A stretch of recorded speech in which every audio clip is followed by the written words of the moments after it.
எல்லாருக்கும் ரொம்ப நன்றிங்க. ஸ்ருதி ஹெர்பலுடைய 25ஆம் ஆண்டு மிக சிறப்பாக நம்ம வந்து செலிப்ரேட் பண்ணிட்டு இருக்கோம். இப்போ நம்ம எல்லாம் பேசியாச்சு. நீங்க எல்லாரும் ஒரு ஒரு காரணம் சொன்னீங்க. உங்களுடைய பிசினஸ் ஸ்டார்ட் பண்றதுக்கு யார் காரணம், என்ன ஏதுன்னு சொல்லிட்டு இருந்தீங்க. நான் வந்து இந்த பிசினஸ் ஸ்டார்ட் பண்றதுக்கு யார் காரணம்ன்றது சொல்லணும்னா சொல்றேன், இல்லைன்னா எங்களோட வெப்சைட்ல போயிட்டு அபவுட் அஸ்ல படிச்சீங்கன்னா தெரியும். அவர் வந்து பிசினஸ் டிப்ஸ் எல்லாம் கொஞ்சம் கொஞ்சம் கொடுப்பாரு அப்பப்ப எல்லாருக்கும்.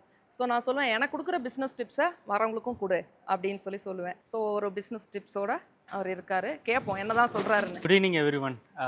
Thank you for coming and joining us for the 25th anniversary. So இது எல்லாமே பண்ணுறப்போ எல்லாருக்கும் காமனாக இருக்கக்கூடியது ஒன்று பார்த்தீங்கன்னா, ப்ராடக்ட்ஸ் மேனுஃபேக்சர் பண்ணுவோம். அந்த ப்ராடக்ட்ஸ் மேனுஃபேக்சர் பண்ணதுக்கப்புறம் நம்ம சேல்ஸுக்கு போவோம். சேல்ஸுக்கு போனதுக்கப்புறம் சொல்லக்கூடிய ஒரே ஒரு விஷயம் என்னென்னா, உங்களோட ப்ரைஸிங் தான். எங்கே போனாலும் உங்கள் ப்ரைஸிங் தான். ப்ரைஸ் என்னன்னு சொல்லுங்கள், எனக்கு இது ஒத்து வருமா, இல்லை கம்மியாக கொடுங்க, அவங்க அந்த ப்ரைஸ் தராங்க, எனக்கு இந்த ப்ரைஸுக்கு இது கிடைக்குமா, இது எல்லாமே நீங்கள் ப்ரைஸ் ஃபிக்ஸ் பண்ணுறதுல தான் இருக்குது. நீங்கள் என்ன வேணால் சர்வீஸ் தரலாம். லோ காஸ்ட் சர்வீஸாகவும் இருக்கலாம், ஹை காஸ்ட் சர்வீஸாக இருக்கலாம், இல்லை ஒரு மீடியமான எல்லாமே கலந்த சர்வீஸாகவும் இருக்கலாம். பட் ப்ரைஸிங்கில் தான் நம்ம மேஜராக எல்லாரும் எங்கே போனாலும் அதுதான் அடிப்படும். ப்ரைஸிங் வந்து ஒன் ஆஃப் த ஃபேக்டர் தான். நிறைய ஃபேக்டர்ஸ் இருக்குது.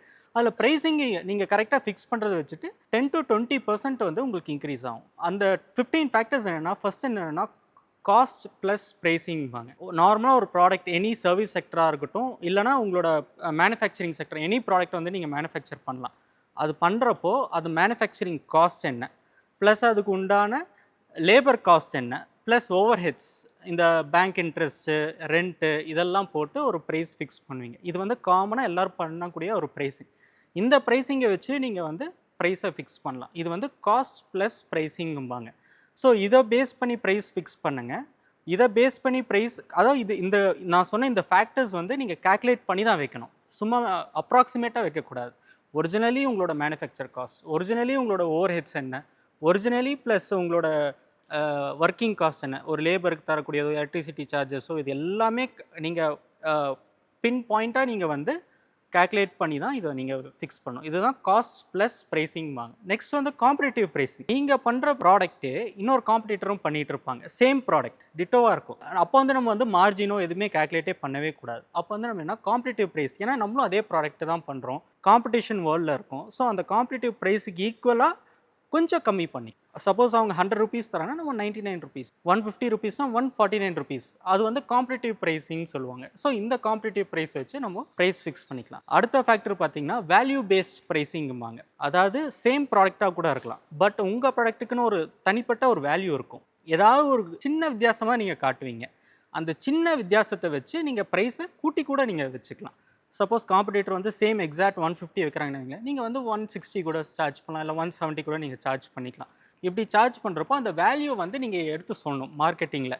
என்னோடய ப்ராடக்ட் சேம் ப்ராடக்ட் தான், பட் என்னோடய ப்ராடக்ட்டில் இந்த வேல்யூ வந்து அடிஷ்னலாக இருக்குது அப்படின்னு சொல்லிட்டு நீங்கள் சொல்லணும். இது வந்து வேல்யூ பேஸ்ட் ப்ரைஸிங்கும்பாங்க. நெக்ஸ்ட் வந்து பெனிட்ரேஷன் ப்ரைஸிங் சொல்லுவாங்க. அந்த பெனிட்ரேஷன் ப்ரைஸிங் என்னென்னா, ஆல்ரெடி மார்க்கெட்டில் சில ப்ராடக்ட்ஸ் இருக்கும். அந்த ப்ராடக்ட்ஸ் கூட நீங்கள் புதுசாக தான் நுழையிறீங்க. உங்கள் பிராண்டே அப்போ தான் ஃபஸ்ட்டு வருது, இல்லை அந்த ப்ராடக்ட் செக்மெண்ட்டே ஃபஸ்ட்டு தான் வருது. நிறைய பேர் சோப் பண்ணுவாங்க. நீங்கள் என்ன பண்ணீங்க, சோப் ப்ளஸ் ஸ்க்ரப் ரெண்டுமே ஒரே ப்ராடக்டாக கம்பைன் பண்ணி தரீங்க. இது வரைக்கும் அந்த மாதிரி எந்த ப்ராடக்ட்டும் இல்லை. ஸ்க்ரப்பு தனியாக விற்பாங்க, சோப்பு தனியாக விற்பாங்க. இப்போ உங்களுக்கு ரெண்டுமே சேர்ந்துருச்சுன்னு வைங்களேன், சோப் ப்ளஸ் ஸ்க்ரப், இது வந்து ஒரு எக்ஸாம்பிளாக தான் சொல்கிறேன். அந்த மாதிரி ஒரு ப்ராடக்டாக சேர்ந்துருச்சுன்னா இது வந்து பெனிட்ரேட்டிவ் ப்ரைஸிங்கும்பாங்க.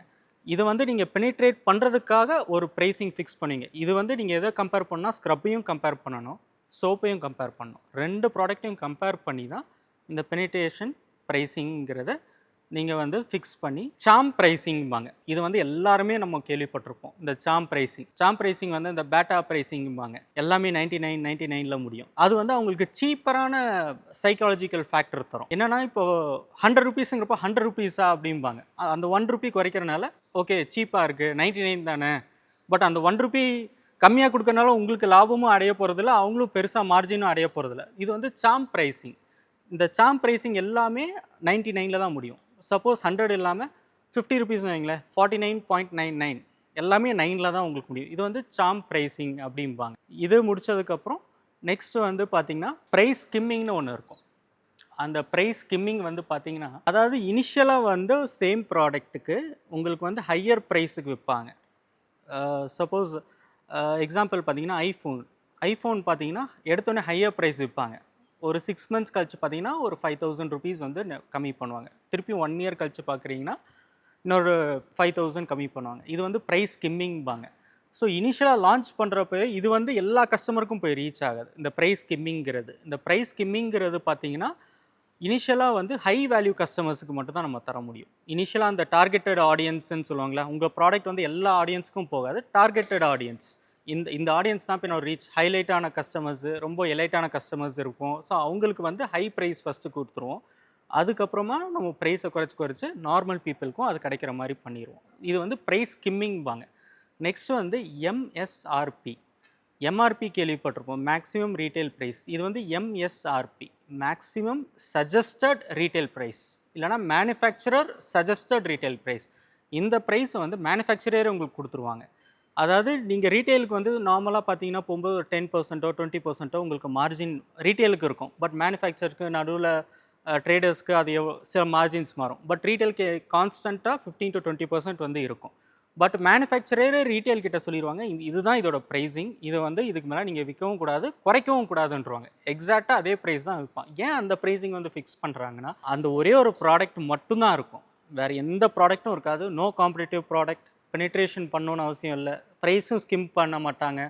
அவங்களோட ப்ராடக்ட்டோட வேல்யூ அவங்களுக்கு நல்லாவே தெரியும். இதுதான் என்னோட ப்ராடக்ட் வேல்யூ, இது ஒன்ஸ் வாங்கிட்டாங்கன்னா திருப்பியும் அவங்க ரிப்பீட்டட் கஸ்டமர்ஸ் வருவாங்க. இது எல்லாமே மேனுஃபேக்சரருக்கே தெரியனால இது வந்து எம்எஸ்ஆர்பி அப்படிம்பாங்க, இந்த manufacturer suggested retail price. So இந்த மாதிரி ப்ரைஸிங் அவங்க வந்து ஃபிக்ஸ் பண்ணுவாங்க. அடுத்து பார்த்தீங்கன்னா உங்களுக்கு வந்துட்டு டைனமிக் ப்ரைஸிங்பாங்க. இந்த டைனமிக் ப்ரைஸிங் வந்து எப்படின்னா, சேம் ப்ராடக்ட் ஒரு குறிப்பிட்ட நாள் மட்டும் உங்களுக்கு ஆஃபர் வரும். எக்ஸாம்பிள் சொல்லணும்னா உங்களுக்கு ஸ்விக்கி, ஜொமேட்டோ அதுலலாம் பார்த்தீங்கன்னா உங்களுக்கு ஆஃபர்ஸ் நிறைய வரும். அந்த ஆப்ஸ் எல்லாம் யூஸ் பண்ணிங்கன்னா மண்டே டு தேர்ஸ்டே வந்து நார்மல் ப்ரைஸிங்காக இருக்கும். இதே ஃப்ரைடே, சாட்டர்டே, சண்டே பார்த்தீங்கன்னா டைனமிக் ப்ரைஸிங், ஒன்று ப்ரைஸை குறைப்பாங்க. ஸோ இந்த மாதிரி ப்ரைஸ் அவங்க வந்து எதர் அந்த சீசன் பேஸ்டு இல்லை டைமிங் பேஸ்டு அவங்க வந்து ப்ரைஸிங்கை ஃபிக்ஸ் பண்ணுவாங்க. இது வந்து டைனமிக் ப்ரைஸிங். இப்போது ட்ராவல்ஸ் எல்லாம் கூட அந்த டைனமிக் ப்ரைஸிங் வந்து வச்சுருப்பாங்க. ட்ராவல்ஸில் பஸ்ஸோ இல்லைனா இது ஏர்லைன்ஸோ அவங்க எல்லாமே இந்த டைனமிக் ப்ரைஸிங் தான் வந்து ஃபாலோ பண்ணுவாங்க. சீசன் டைம் வந்து ஹையர் ப்ரைஸ் போட்டுருவாங்க, நார்மல் டைமில் வந்து லோவர் ப்ரைஸ். அது வந்து based on the product, based on your service. So இந்த மாதிரி ப்ரைஸிங்கே இருக்கும். இது எல்லாமே நார்மலாக நம்மளோட ப்ராடக்ட்டுக்கு என்ன ப்ராடக்ட்டோ, என்ன வேல்யூவோ, என்ன மார்ஜின், இது எல்லாமே நம்ம தான் ஃபிக்ஸ் பண்ணணும். எதுவுமே கான்ஸ்டன்ட்டுன்னு கிடையாது. இது வந்து நீங்கள் ஸ்டடி பண்ண தான் உங்களுக்கு தெரியும். உங்களோட ப்ராடக்ட்டை பேஸ் பண்ணி நீங்கள் ப்ரைஸிங் வந்து ஃபிக்ஸ் பண்ணிக்கலாம். நிறைய பேர் இதை ப்ரைஸிங் ஹையும்பாங்க. எண்ட் ஆஃப் த டே வந்து உங்களோட ப்ராடக்ட்டோட வேல்யூ என்ன, நீங்கள் எப்படி அதுக்கு சர்வீஸ் தர போகிறீங்க, இதை வச்சு தான் நீங்கள் ப்ரைஸிங் வந்து ஃபிக்ஸ் பண்ணுவீங்க. இது எல்லாத்தையும் கம்பைன் பண்ணி சில சர்வீசஸ் எல்லாமே இருக்கும். ஃபார் எக்ஸாம்பிள் பார்த்தீங்கன்னா காஃபி எல்லா இடத்துலையும் சாப்பிடுவோம். ஹைவேலையும் காஃபி ஷாப் போட்டிருப்பாங்க, பார்த்தீங்கன்னா கொஞ்சம் தள்ளியும் காஃபி ஷாப் போட்டிருப்பாங்க, ப்ரீமியம் காஃபி ஷாப். இப்போ நார்மல் காஃபி ஷாப்பில் போய் சாப்பிட்டிங்கன்னா ஒரு காஃபி வந்து 20 ருபீஸும்பாங்க. இது சில பிராண்ட்ஸ் நேம் பண்ண விரும்பல, கொஞ்சம் ஷாப் மாதிரி வச்சுருப்பாங்க. பெட்டி ஷாப் மாதிரி இருக்கிறதுல 20 ருபீஸு. நல்லா ஷாப்பு, உங்களுக்கு உட்காரதுக்கு வசதியாக இருக்குது, கூட கொஞ்சம் ஸ்நாக்ஸ் ஐட்டம்னா அங்கே வந்து காஃபி வந்து 50 ருபீஸ். இதே கொஞ்சம் ஏசி ரூமு, உங்களுக்கு வந்துட்டு நல்லா ஒரு வைஃபை தராங்க, நீங்கள் எவ்வளோ நேரம் வேணால் உட்காந்து பேசலாம், அங்கே வந்து ஒரு காஃபி வந்து 200 ருபீஸ். ஸோ இதுதான் டிஃப்ரென்ஸ். ப்ராடக்ட் என்ன வேணால் இருக்கலாம், நீங்கள் அதுக்கு எப்படி சர்வீஸ் தர போகிறீங்க, என்ன மாதிரி வேல்யூ அதுக்கு ஏற்ற போகிறீங்களோ அதுக்கு தகுந்த மாதிரி தான் நம்ம ப்ரைஸ் ஃபிக்ஸ் பண்ணலாம். ஸோ இந்த மாதிரி உங்களோட ப்ராடக்ட்டை ப்ரைஸை ஃபிக்ஸ் பண்ணி நீங்கள் கண்டிப்பாக உங்களுக்கு 10 to 20% irrespective of the whatever the product, உங்களோட ப்ராடக்ட் என்ன வேணால் இருக்கட்டும், என்ன வேணால் சர்வீஸாக இருக்கட்டும், கரெக்டான ப்ரைஸிங் கொஞ்சம் அனலைஸ் பண்ணி வச்சுட்டிங்கன்னா மார்ஜினும் உங்களுக்கு 10 to 20% இன்க்ரீஸ் ஆகும், பிஸ்னஸும் உங்களுக்கு 10 to 20% இன்க்ரீஸ் ஆகும். இந்த 15 செட் ஆஃப் கேட்டகரிஸை நீங்கள் கொஞ்சம் அனலைஸ் பண்ணி உங்கள் பிஸ்னஸை க்ரோ பண்ணிக்கோங்க. சரிங்களா? தேங்க்யூ.